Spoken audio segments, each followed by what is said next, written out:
As you will learn this week, total quality management, also referred to as TQM, is a management philosophy that seeks to integrate all organizational functions, marketing, finance, design, engineering, production, customer service, etc., to focus on meeting customer needs and organizational objectives. TQM views an organization as a collection of processes. It maintains that organizations must always strive to continuously improve these processes by incorporating the knowledge and experience of workers. This presentation discusses some of the barriers or obstacles that total quality management face during implementation.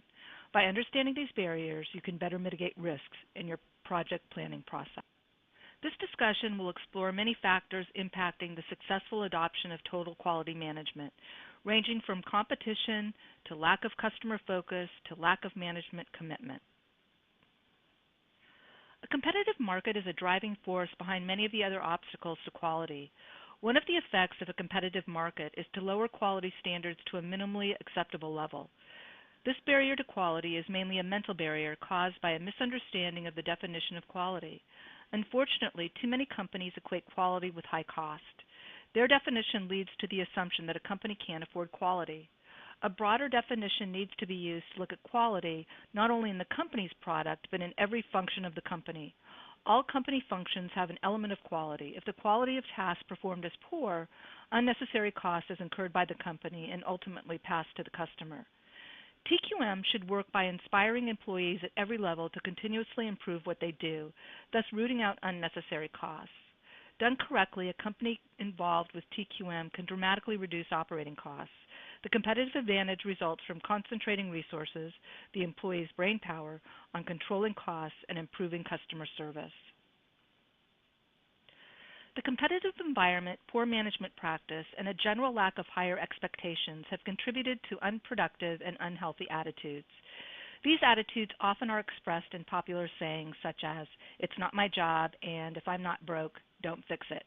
Such attitude sayings stem from the popular notion that management is always right and therefore employees are only supposed to implement management decisions without questioning. Lethargy is further propagated through management's failure to train employees on TQM fundamentals that build better attitudes by involving them in teams that identify and solve problems. Such training can transform employees from being part of the problem to part of the solution.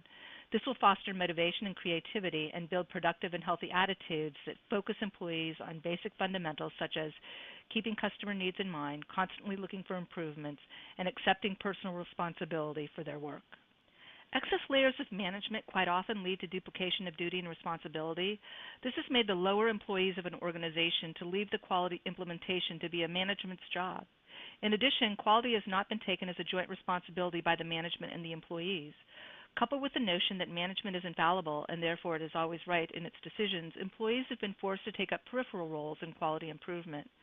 As a result, employees who are directly involved in the production of goods or delivery of services are not motivated enough to incorporate quality issues that have been raised by the customers they serve, since they do not feel as part of the continuous process of quality improvement. Moreover, top management is not visibly and explicitly committed to quality in many organizations. Every organization has its own unique way of doing things. This is defined in terms of culture of the organization. The processes and the philosophy, the procedures and the traditions define how the employees and the management contribute to the achievement of goals and meeting of organizational objectives. Indeed, sticking to organizational culture is integral in the delivery of the mission of the organization.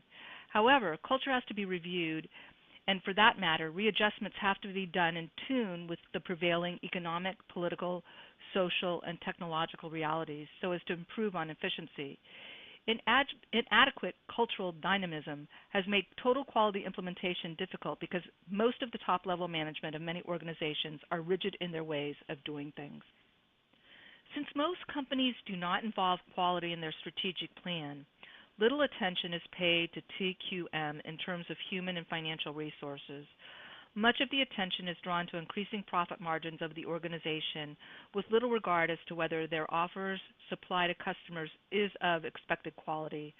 There is paltry budgetary allocation made towards employee training and development, which is critical for total quality management implementation. Employee training is often viewed as necessary costs, which belittles the profit margins, which is the primary objective for the existence of businesses. And as a result, TQM has been neglected as its implementation may not necessarily bring gains to the organization in the short term. Most strategic plans of organizations are not customer-driven. They tend to concentrate much on profit-oriented objectives within a given time frame. Little, if any, market research is done to ascertain the product or service performance in the market relative to its quality. Such surveys are regarded by most organizations as costly, and thus little concern is shown to quality improvement for customer satisfaction. TQM is centered on monitoring employees and processes and establishing objectives that anticipate the customer's needs so that he or she is surprised and delighted. This has posed a considerable challenge to many companies. Measurement problems are caused by goals based on past substandard performance, poor planning, and lack of resources and competitor-based standards. Worse still, the statistical measurement procedures applied to production are not applicable to human system processes. The absence of a sound strategy has often contributed to ineffective quality improvement. Many researchers have weighed in on this topic. Duran noted that deficiencies in the original planning cause a process to run at a high level of chronic waste. Using data collected at then recent seminars, Duran reported that although some managers were not pleased with their progress on their quality implementation agenda, they gave quality planning low priority. As Oakland said, the pre-planning stage of developing the right attitude and level of awareness is crucial to achieving success in a quality improvement program. Newell and Dale, in their study, observed that a large number of companies are either unable or unwilling to plan effectively for quality improvement. Although many performed careful and detailed planning prior to implementation, not one of the firms studied or identified beforehand the stages that their processes must endure. Perhaps the root cause of poor plans and specifications is that many owners do not understand the impact that poor drawings have on a project's quality, cost, and time.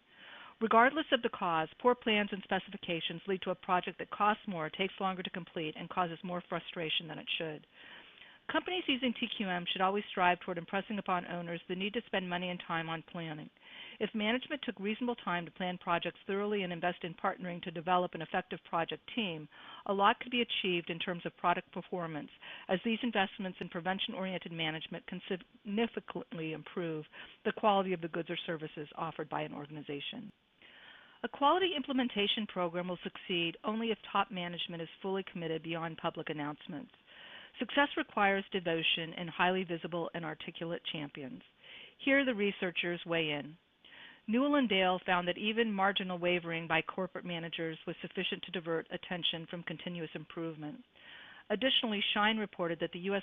Quality Council is most troubled by the lack of top management commitment in many companies. Lack of commitment in quality management may stem from various reasons. Major obstacles include the preoccupation with short-term profits and the limited experience and training of many executives. Duran, for example, observed that many managers have extensive experience in business and finance, but not in quality improvement. Similarly, Bothe pointed out that although the CEO does not have to be a quality expert, programs fail when the CEO does not recognize the contribution these techniques make toward profitability and customer satisfaction. Top management should therefore embrace quality improvement programs. A workforce is often unwilling to embrace TQM for a variety of reasons. In looking at the research, Oakland explained that a lack of long-term objectives and targets will cause a quality implementation program to lose credibility. Keyes warned that an adversarial relationship between management and non-management should not exist, and he emphasized that a cooperative relationship is necessary for success. A TQM project must be supported by employee trust, acceptance, and understanding of management's objectives. Employees, therefore, should be recognized by the management as vital players in the decision-making processes regarding quality improvement, as involving them would have motivating effect on implementation of quality programs. There is evidence that lack of understanding and proper training exists at all levels of any organization, and that it is a large contributor to worker resistance. Shine, for example, mentioned that business schools' failure to teach relevant process skills contributed to manager ineffectiveness. TQM requires a well-educated workforce with a solid understanding of basic math, reading, writing, and communication. Although companies invest heavily in quality awareness, statistical process control, and quality circles, often the training is too narrowly focused. Frequently, Duran's warning against training for specific organizational levels or product lines is unheeded. This has also been underscored by Newell and Dale, who argue that poor education and training present a major obstacle in the development and implementation of a quality program. For a company to produce a quality product, employees need to know how to do their jobs. For TQM to be successful, organizations must commit to training employees at all levels. TQM should provide comprehensive training including technical expertise, communication skills, small team management, problem-solving tools, and customer relations. The advantages of TQM have been widely discussed, but the challenges of implementation have received little attention. A quality philosophy is required for the successful implementation of a quality project. This philosophy must facilitate a long-term lifestyle change for a company.